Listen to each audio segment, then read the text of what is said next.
Friends, I am extremely happy to be here with Dr. Kavery Nambisan. But I think I should reintroduce her to this audience. She has a dual personality, I would say. She is a literary figure, written a number of very uh, interesting and important novels. Her new work is to be published in next January. And I think she is more known in Kerala, at least in certain circles, as a literary figure. Maybe in the next session of the Hortus, we can exclusively discuss your literary works. We will do that. But today, we will be discussing her incredible journey throughout India as a health care person, especially rural health care doctor. Now, the session is named a lecture called Health because she has written a book, her memoir, named as a lecture called Health. If anybody who is sitting here has not read that book, you should read it because which details her rather incredible journey.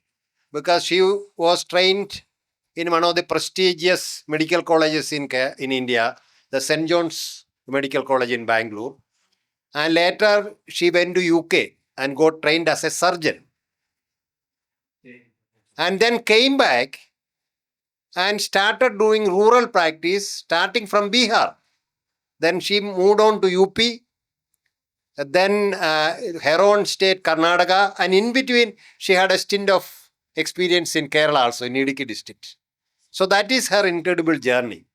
So I would like to know, Dr. Kaveri, why after being a surgeon, I can understand if a physician or somebody trained in public health moving on to rural practice can be understand, especially you have a very illustrious family background also. So why did you you decided to go to the rural area, rural practice, after being trained as a surgeon? Is this on? No, not on.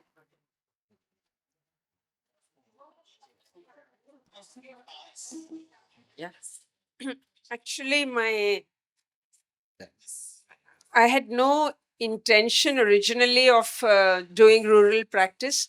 Like any young doctor, I had a personal ambition, and I was interested in being a surgeon from my final medical college years. And after I completed my FRCS in England, where the training was, I thought, extremely good, I I was planning to come back and join St. John's Medical College as a surgeon. And it was all done. The appointment letter was, I mean, it had even come to me. Was just to sign and return it when a friend of mine who was a Catholic nun, a sister, who had also been in medical college with me, but who was like several years senior, she wrote saying that we are very much in need of surgeons here in Bihar. We don't have anybody for a radius, distance of 100 kilometers, and it's a very, very difficult. So why we have a hospital? Why don't you come and work here for a little while before you move on to St. John's? That was the thing. And I went on a whim, just to do something like that, and then found that the experience was so incredibly different to anything I had imagined possible. So that was my first introduction to rural work. When I say it was incredible, what I mean is that those parts of India like Bihar and Uttar Pradesh are so different to South India, which I was only used to, the sort of predictable things that happen, the education we got, the good fortune of, being able to have a stable education, a good education, and then to be able to go abroad, find, specialize, all these things. And to find that in the north, even the medical education was very poor, the medical students, the quality of learning was very poor. So there were so many factors, and the people were really, really very, belong to very desperate uh, levels of poverty. And to add to it all, there was the violence because of dacoity. I happened to be working in a place called Mokama, which is 90 kilometers from Patna, and it is a dacoit infested area. It used to be. And so there would be wars between gangs, gun battles, and we would invariably get these victims in the hospital. So the introduction to me was in the treatment of very grievous injuries of violence, and that was side by side with the usual surgeries we do as surgeons during the day. Yes. So night we were treating gunshot wounds, and during the day we were doing the routine surgeries. So it was a very, it was something I had not expected. My friend didn't tell me all this, rightly so maybe. So I got used to that. Then the psychology of people who have to face these things, how they live their day-to-day lives, like a pregnant woman getting shot, or a little child, 9-year-old, getting a gunshot wound in the You describe that in the such guts. in the book. Yes, yes. So these are things which, you know, change your perspective. What India, the doctors in India can do. What do you do? How do you tackle these things? And not only the violence, but also the fact that the psychological effect these gangs have. Because to give you a brief, if I may just add, that I remember once I was the only surgeon, by the way, at that time over there. And a 19-year-old was brought in with a gunshot wound to the neck. And it was a very grievous injury. And soon after the surgery, I was telling whoever was nearby how serious it was, and we may not be able to save him. And just then his mother came in, and she said very loudly, she said, "Marne dijiye, Dr. Saab." She said, "Marne dijiye." She did not want her 19-year-old son to live. And she was saying it in front of him, and he was conscious. Yeah. He was conscious. So that really, affected me so much. Of course, I told her that my job is to, treat him. And But we then- did treat him. Yeah. But then when you had such a very painful experience, totally unexpected in Bihar, Yeah. the natural tendency on the part of a doctor, likely to be, Yeah. is to recoil and then go back to a city-based hospital. But Yeah. instead, you moved on to UP. Yes, yes. Because Bihar was the training ground. I feel the best experience, if I say medical experience in my life, was in Bihar. Because I began to understand what a doctor-patient relationship is all about, and what we as doctors are meant to do.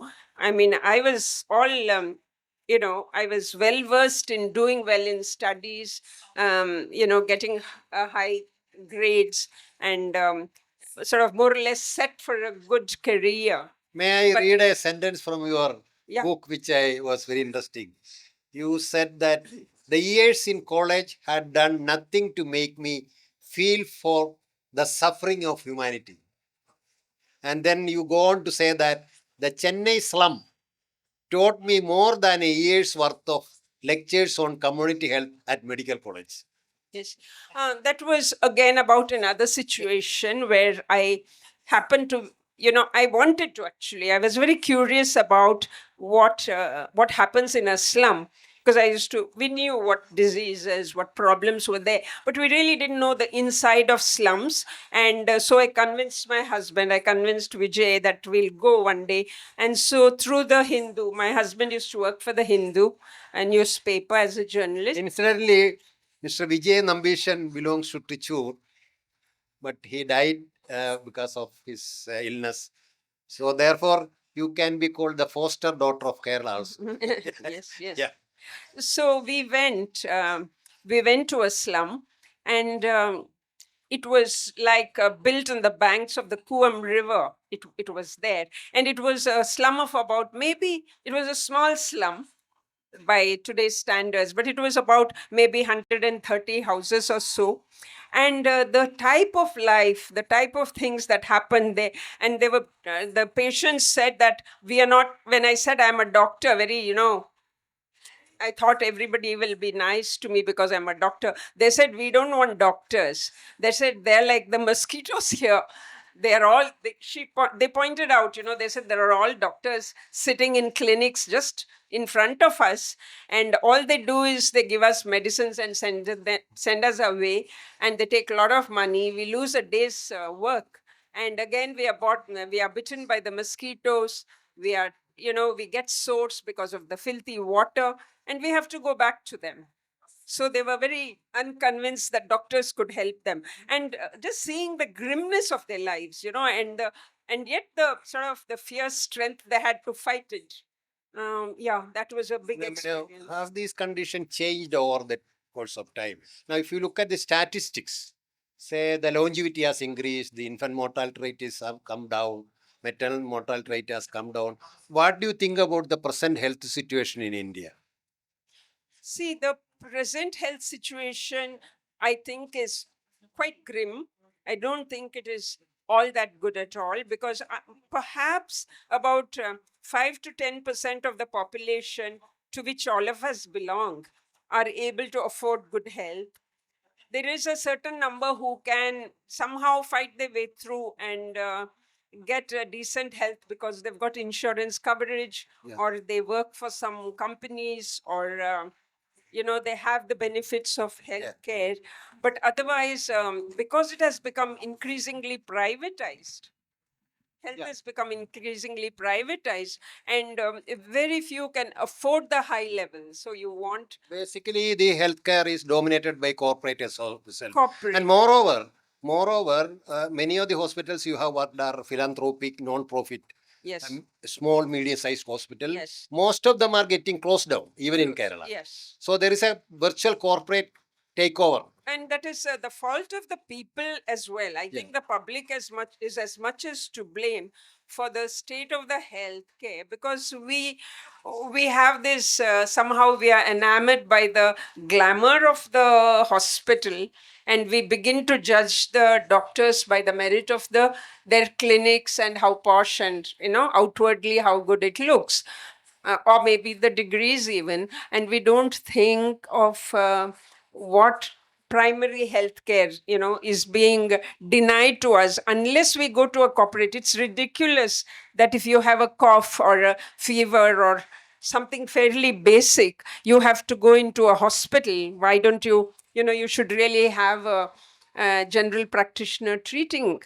And if a general practitioner is good, I think about 80% or more of the illnesses can be treated with just the But we have just the stethoscope and prescription pad. we have this primary healthcare setup in Kerala, starting from the board committee recommendation. What is the status of the health system in India? So the primary The health, public health system. yes, the public health care system that was set up in the just pre-independence, and which continued for some years after that, and on the basis of which the PHCs and district hospitals were built, is an excellent one.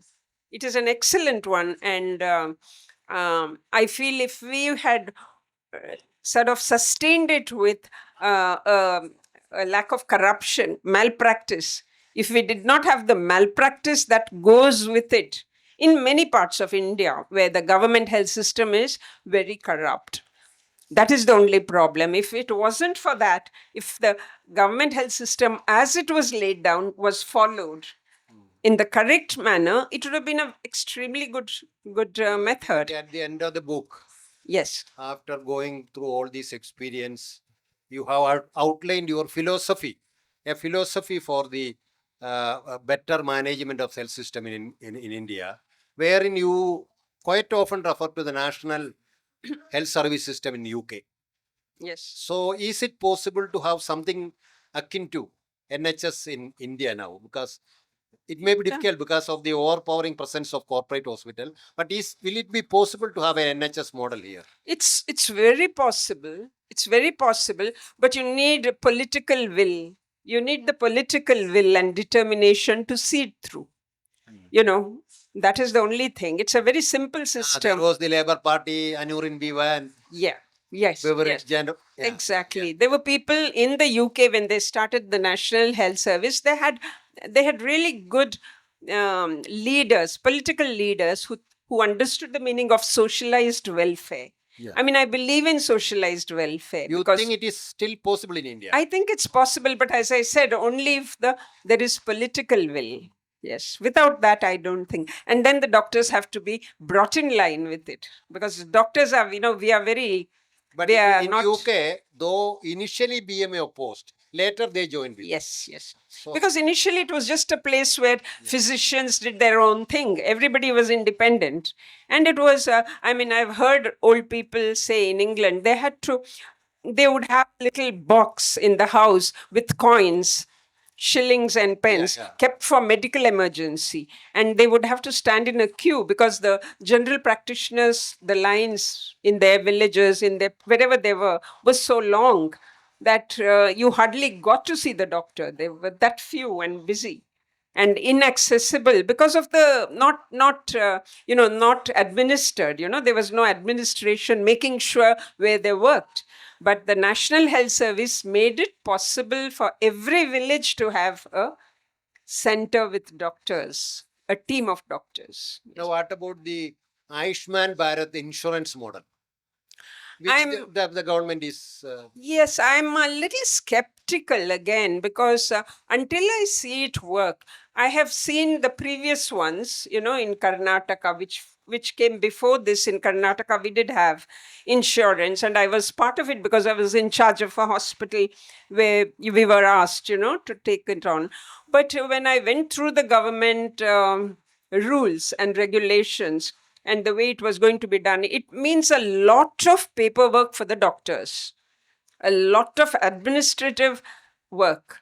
And so you need a team of people to do that. And if there is a small error, a very small error, then you will not be reimbursed the money. So it is, unless that part is made simple, you can have insurance, you can make, if it works with ease, if it works with Again, ease. corruption and. Corruption is there and red tape unnecessary. Again, insurance companies work on the premise not of helping patients, but on profit.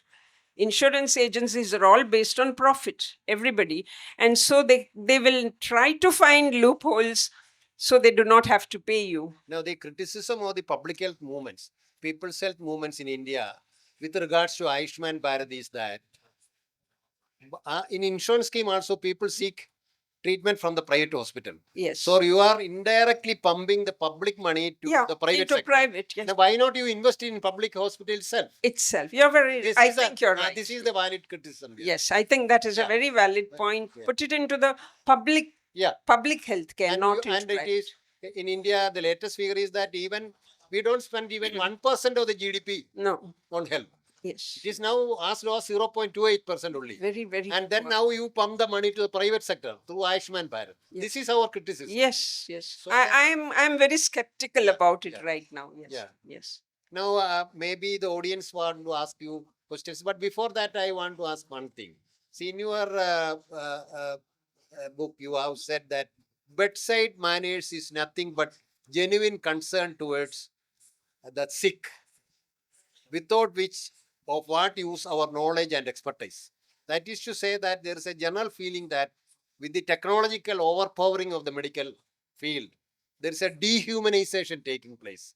We are moving away from the bedside to the website that is described. Yes. So what do you think about this dehumanization of the It is. the healing touch has disappeared? Yeah. I'm sure all of you have experienced it, in hospitals.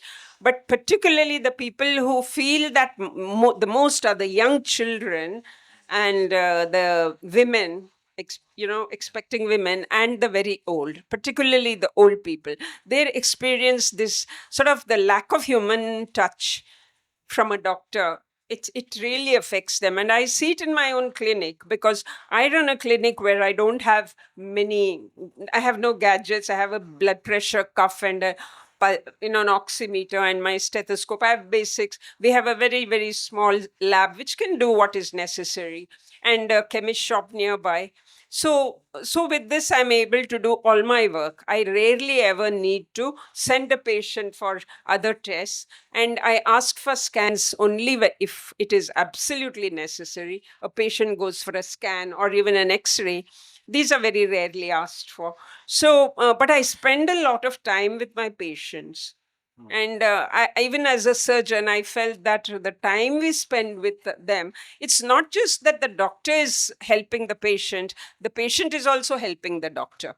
Because from the patients, we learn a lot about not only the different grades of human experiences during illness, but also about our own lack of empathy and how to improve upon that. I mean, patience teaches a lot. Maybe we can, some of you may be interested to interact with her. Dr. Jayakrishnan from the Community Medicine Department is here. There's a hand went up here. Eh? There's a hand went up. Yeah, please. Can somebody give him the mic? Hello, Dr. Kavery, I'm familiar with Mokama. I'm familiar with your work in Mokama. But where in UP were you and what was your work experience there?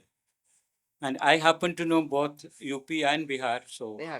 hence this question. Thank you so much. I worked in Brindavan, in Mathura, which is very much in the news.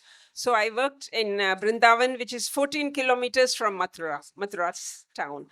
And in Brindavan, I worked for the Ramakrishna Mission Charitable Institution, which was one of the bigger hospitals. It had 250 beds. So it was a big hospital. Nice. And Yes. and my experience there initially to start with was very disappointing because it was run as a sort of a more like a free sort of place. You did Yes, you just hand out things and you do all this. You look after them at a very superficial level, but you do it free. You know. But I was not happy with that. I was saying that why do you need a surgeon? If you only want to do this, there's no need for you to have a surgeon. Why do you? And this free treatment is not a very good thing. When you do free treatment, you're sort of you're putting yourself on a pedestal. A doctor is, becomes, like people say, oh, next to God, which is all nonsense because, doctor is also doing work. So I don't like that idea of giving free and the patient feeling very grateful to you in a unequal way. So when the patients pay money, I don't mean that pay exorbitant, but they pay something, a certain amount of money, they feel that they have not lost their dignity. Yeah. There's a sort of a equalizing. They are also become part of the. There's an equalizing factor. Yeah. So the swamis I was willing to resign and go back to Mokama, but The one thing which stands out in your memory, your resilience is incredible. No, I'm a little bit of a difficult person. But then I spoke to him and he said, the administrator, the Swamiji, and when I went with all my complaints, he said, well, doctor, instead of leaving, why don't you help us to improve it? Yes. And that was really nice and he meant it. He said, why don't you help us? We will improve. And so we went through how to do it, how to train nursing staff, how to train theater people, how to, improve, how to get better doctors. So we improved from there. The rates were really very, very low. I mean, naturally, you're in a rural area, you don't charge too much. And not even to break even, they didn't try. But they were still charging patients a certain amount. Yeah. And then anyway, the hospital became, we could do almost all surgeries that patients came with. Yeah. Anybody else? Dr. Jayakrishnan? Yeah. He is also associated with the People's Health Movement here. About Ayushman Bharat, the government of India have implemented Ayushman Bharat since 2018. All states are already implemented. It covers only IP care, inpatient care. But as per the reality, most of the health expenditure in the family is due to OP care. 60 to 70%. Only 30% is only IP care. That is one defect I have find out in Ayushman Bharat scheme, insurance scheme. And even though Ayushman Bharat scheme run for so much years, 6 years, the current National Sample Survey Organization data reveal that the out-of-pocket expenditure is increasing in India. All the family, 60% of the expenditure is from on the pocket. It is increasing. That is my question. So why you are still supporting Ayushman Bharat? No, That's she's question number one. I'm not Not supporting. supporting. I don't support. She's not supporting. Second question is about the politics. In India, in Madhya Pradesh and Uttar Pradesh, most of the districts hospitals are outsourced to private. No, it is outsourcing. But all the political parties are silent about it. I want your The explanation. new trend, Any new explanation trend now for that? is, yeah. I think you're very right about both things. Ayushman Bharat, I too don't have much hopes in Ayushman Bharat. As I said, unless things were, really changed, it wouldn't work. And about outsourcing also, I am not at all happy because outsourcing means you're just feeding the private hospitals. They call And it private-public participation. partnership. It will be more private than Yeah. public. Yeah. And it is a way of for the government to shrug off its own responsibility and to hand it over to the private, and private is very happy to take it on. So you're not doing I don't think that particular step of private public partnership, unless really done very rigorously with a clear percentage of public and a smaller percentage of No. private, it will not work in favor of the people. No, the basic People, philosophy- as you rightly Yeah. said, are spending more money. Yeah. In spite of insurance, they're spending more. And it is disappointing that no political party is willing to take on healthcare or education, for that matter, as a big issue with the people. And that's why I say that the people also must come forward, just like the people's health movement, that that is the way forward, that people have to question, people along with doctors Yeah. have to question these political decisions. Now, in this context, I have a suggestion. I would like your response to that. That is to say that many of the non-profit, philanthropic, medium, small space hospitals are getting closed down. Okay. Yes. Now, why not we have a network of the government-run primary health centers with the non-profit, small and medium-sized hospitals? Why won't we network them with some support from the government Yes. and establish a primary health care at the lower level? No, that's a very, very good suggestion, and it's I mean, if to It make is not privatization. I It should understand. not be misunderstood. I understand fully. Yeah. It's something like what they're doing in Chhattisgarh, I think. Dr. Yogesh Jain is Jain, trying very hard to engage with the government. See, it's one of the very difficult things for a doctor to engage with government officials. I've had my own experience. It's a real mountain of a task to engage with the government officials. I'm sorry to say, in most parts of India. Yeah. In most parts, and so if that happens very well, what you are Yeah. saying, that you link public health center with a private Non-profit, small, non-profit, medium-sized. that We have to do it immediately because most of them are getting closed down. Even in Correct. Kerala, they are getting closed down. you have to do it. But they are trying in Mokama also. They are trying now to engage with the government a lot, and they are moving forward with it. So you need people who are very committed to it from both sides. Exactly. Now, even though we are not discussing your literary work, I have to ask you, what about the role of humanities in medical education? Because Dr. Abraham Varghese and all were talking about this. You actually, in this book, you said A.J. Cronin novels lured me to medicine. You have written Lured me to medicine. lured us Yeah, in that- Citadel, maybe. You may Yes. be referring to Yeah, Citadel. that was a sort of a romantic thing when you when Yeah, exactly. 13 years old and you're But reading still, what about medical the novels. humanities? Yeah. I think humanities is a part of medicine. It is not, I feel we are all born with it. My own feeling is that every human being, every human cell is imbued with humanity. It is there in us.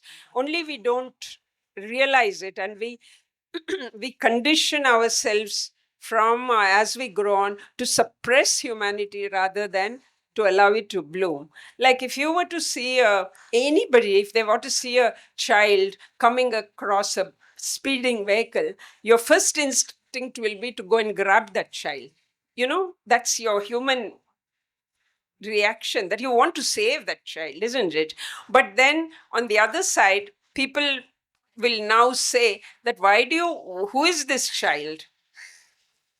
You know, Yeah. who is this child I'm saving? I mean, we don't think, actually, we will never think that. We will not think who is the child, we'll go to save. So that humanity is there in every one of us. Yeah. But through political and through various other, really desensitizing methods, we divide people. We divide people. We create reasons for which even a child can be killed, even a innocent person can be killed for whatever reason people can concoct. So I think humanity is imbued in us, and we are ourselves at fault for dehumanizing ourselves. Yeah. And coming to medical colleges, I do think we should be reminded of this. We were not reminded much. We were a bit in St. John's. We did have a little bit of humanities. But now in St. John's, in the last 15 years, we have a department of humanities I see. for medical students. And that was set up by us, alumni. What do they do? Along with Dr. Ravi Narayan, all of us, we Yeah. approached the dean, later on in the later year, after we were, alumni, about this need for humanities. And it took a long time to set it up because funds were not available. And we didn't need much funds though. But anyway, now it is working, and it is optional for students. It is optional, but students come. And so we have variety of things for them. We ask them to write about their own experiences, to speak about their own experiences. We have competitions for them in writing, essays. Is there a reading list of books? We have a department there. We have a very good library there now. And we like students come there to do various projects, like they want to create a video on a disease.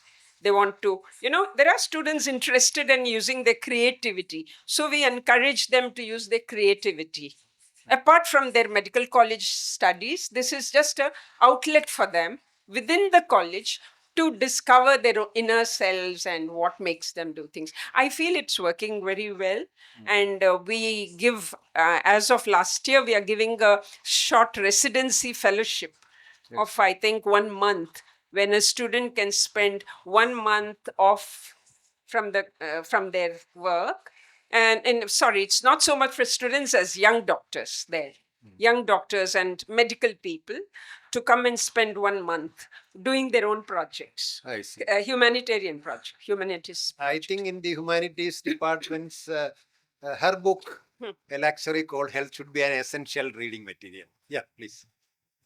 Hello, I have a question. You have been very openly critical of, COVID, how it was managed, including of the treatment protocols and all that. So, if you were to revisit your experience, okay, what would you tell us now? What are your learnings? Considering that we are constantly being warned of the next pandemic and this sort of thing. That's a really big It's a very, very big question. But to summarize, I would say that what worked ultimately in COVID was the distancing, that we had to do. The distance, the physical distancing from people affected with the And illness. masking also. Yeah, masking. Yeah. Little bit of physical distancing, masking, sanitization. These were the main things. Staying back at home if you were ill, and going to a doctor only if after the first few days you did not recover. Like we did this type of thing in the area where I work. I used to I had a protocol for how to treat my COVID patients. I would treat them at home also. They would come home, and but I did only this much. I wore a mask, I had gloves, and that was it. I didn't have any gowns and none of that. But I was able to, and I would make sure their oxygen levels hadn't gone to drastic levels. If it went below sort of 87, then I referred them to hospitals. Otherwise, I treated them myself, with very basic, very simple medicines. Because COVID has got a pattern where majority of patients will recover within the first week. And it's very few who don't recover, and that happens between the 7 to 10 day period. And those people who go in for the acute, the most severe phase, they need a different form of treatment. And among them only, some of them need to go to the hospital. Unfortunately, these things were not publicized. People did not know these things. There were no guidelines set up. Although they said we put it on our link, we put it on our web page, but those were changing every day. And district health officials did not get in touch with us, the other various doctors, to say, let's have common, guidelines. I think Kerala did manage it well for a long time. And then the influx of people who came from outside set it off. But what I'm saying is, by using more simple, common sense measures, we could have done far better than what we did do, where we had too many people going in for the complications and going to hospitals, and they're being overtreated, and then they died. They did not die calmly and happily, they were overtreated. And when oxygen was needed, they were denied because they didn't have oxygen. It was a tragedy of huge proportions. And I think that could have been avoided. Yeah, fortunately, and also the migrant population. You have mentioned that. Yes. So suddenly lockdown was announced. So the migrant population from one Yes, state yes. to other state They had to move. People Almost had to go. remaining as of the Yeah, partition days. Yeah, When it was people like a moved from partition. Pakistan and India. Yeah, it was an overnight thing. People did not know they had to go. It was heartbreaking, and they had no salaries, no money due to them. They never got it back. So it was. I think we did not. I'm not complacent about the way we handled COVID. No. Now, since this is coming to almost to a close, I have a request to the audience also. Yeah, please. Oh, I have not seen. Please. Good morning, ma'am. You can come forwards. Yeah. That's okay. I just want to know, have you looked into how the public health department hospitals works for the lower income class in Kerala? Have you gotten a chance to look into it? Now, should we discuss Kerala at all? I thought we will not discuss Kerala. No. Discuss it, please. Yeah. Please do it. Please discuss. Now our public health system has become strengthened over the time. In fact, while I was working here in 1986, we did a survey which showed that 28% of the Gone to other places, so she has gone to other places, so but she would. No, I wanted to speak, please. Okay, sure. they want your and I don't think she had come in contact with the Kerala health system currently. Not so. She is not aware of the Kerala health system. As such, I can say the public were only 28% of the people were utilizing the public health system in Kerala. And if you look at the lowest level of people, even them, only 40% used to do that. Now it has gone up to 50%. Now, if you look at the COVID, the unique thing Kerala did in COVID, which has gone largely unnoticed, that 95% of all those who required ICU care were treated freely in public hospitals in Kerala with very costly drugs, with ICU and ventilation. That shows the inherent strength of the public health system in Kerala. Public health system in Kerala is improving, but there are lot of other problems. In fact, I was talking about that yesterday in Paioli. That's a different issue which we can discuss. But since time is closing, I have a very important request towards you. Her book, a luxury called Health, should be an essential reading material to all medical students, number one. Secondly, now that this is being organized by Manorama and they have a publishing house, they should get it translated to Malayalam and publish it. And Dr. Jayakrishnan, I would rather prefer an young medical graduate to do the translation work. And hopefully, next year, during the Hortus edition, we should release that Malayalam book here and discuss your other literary works. This is my wish. And I want to appeal to the Manorama, the organizers of the Manorama, Malayalam Manorama, that her book should be necessary. The Abraham Murray's latest book is now translated to Malayalam. Of course, it has nothing to do with medicine. I know. You know, it has a Kerala background. Yes. That is now published by Malayalam Manorama. Similarly, this book should be translated. And Dr. Jayakrishan, we should see that this book becomes an essential reading list to all young doctors. All young doctors should necessarily read this book. And we should popularize this book in Kerala and get it translated to Malayalam also. So have you something else to say here? Thank you so much, Doctor. I'd be very happy if people read it here.